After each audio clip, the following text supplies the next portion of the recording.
حطي البيض على الدقيق علشان تاخدي احلى رفاييلو ممكن تعمليه. ناعمه وطريه وبتدوب وبخطوات كلها سهله وبسيطه، هتطلع معاكي تتاكل اكل. بصوا اللهم بارك، كيكه فاتحه وهشه وطريه وحلوه قوي. اللهم صل وسلم وبارك على سيدنا محمد وعلى اله وصحبه اجمعين. الاول انا عندي ربع كيلو من دقيق الاسبونج، حطيت عليهم 3 بيضات وربع كوبايه من الميه وشويه من الفانيليا ومعلقه صغيره من المحسن الجل. اكياس المحسن الجل بتكون موجوده عند اي عطار، اي حد، مستلزمات يعني سوبر ماركت او مستلزمات حلويات متوفرة في كل الاماكن. هنضرب الكلام ده كله على اعلى سرعة، واحدة واحدة وبشكل تدريجي، هتلاقوا اللون بيختلف لحد ما تكون قوامها كده اشبه بقوام الكريمة شوية. قبل ما تشتغلوا في الخطوة دي سخنوا الفرن بتاعكم كويس قوي علشان الكيك بتاعكم يطلع ناجح كده، يطلع ناجح وهش سوري، يبقى مظبوط معاكم ويطلع حلو.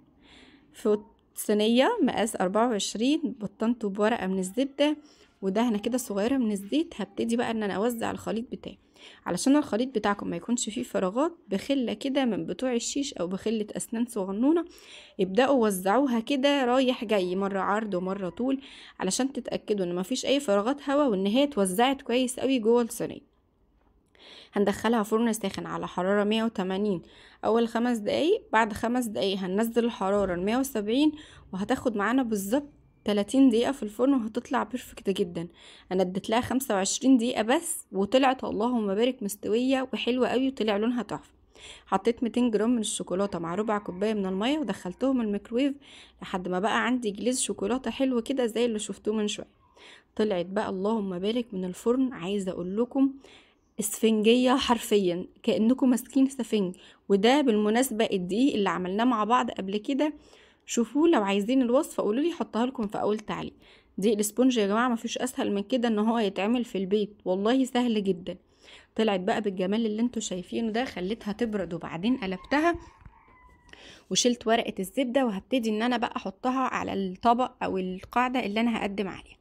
سبتها تبرد وترتاح على جنب، وفي بولة فاضية بقى هنزل بنص كوباية من الكريمة اللباني ونص كوباية من السكر ومعاهم كوباية من المية لحد ما يكون الكلام ده كله بالقوام اللي انتوا شايفينه ده. ضربتها وبعدين هاخد 3 معالق كبار من صوص الشوكولاتة اللي احنا عملناه ومعاهم معلقتين كبار من جوز الهند. عايزة اقول لكم جوز الهند مع الرافاييلو بيكون خطير. في كوباية بقى كده هنبدأ ان احنا بالشوكة كده او بالخلة اعملوا فتحات عشان الحليب يوصل لكل مكان في الكيك.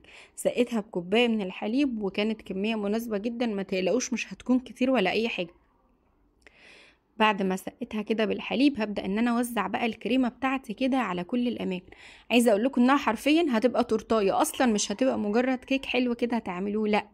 ما تنسوش بقى لو وصلتوا لحد هنا تعملوا لايك وشير وتسيبوا لي كومنت لطيف زيكم علشان دعمكم بيفرق كتير.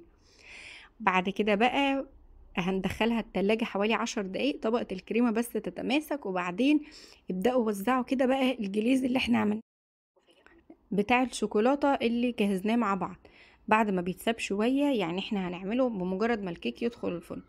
بدأت ان انا بقى كده بوحدات كده من بازيل الرافاييلو اللي هي الرولانة دي، بدأت ان انا قطعتهم من صوص وعملت بقى بيهم كده يعني واحدة كده اشكال زي ما انتوا شايفين كده تعملوها، وطبعا على ذوقكم هتعملوا حاجات احلى انا عارف.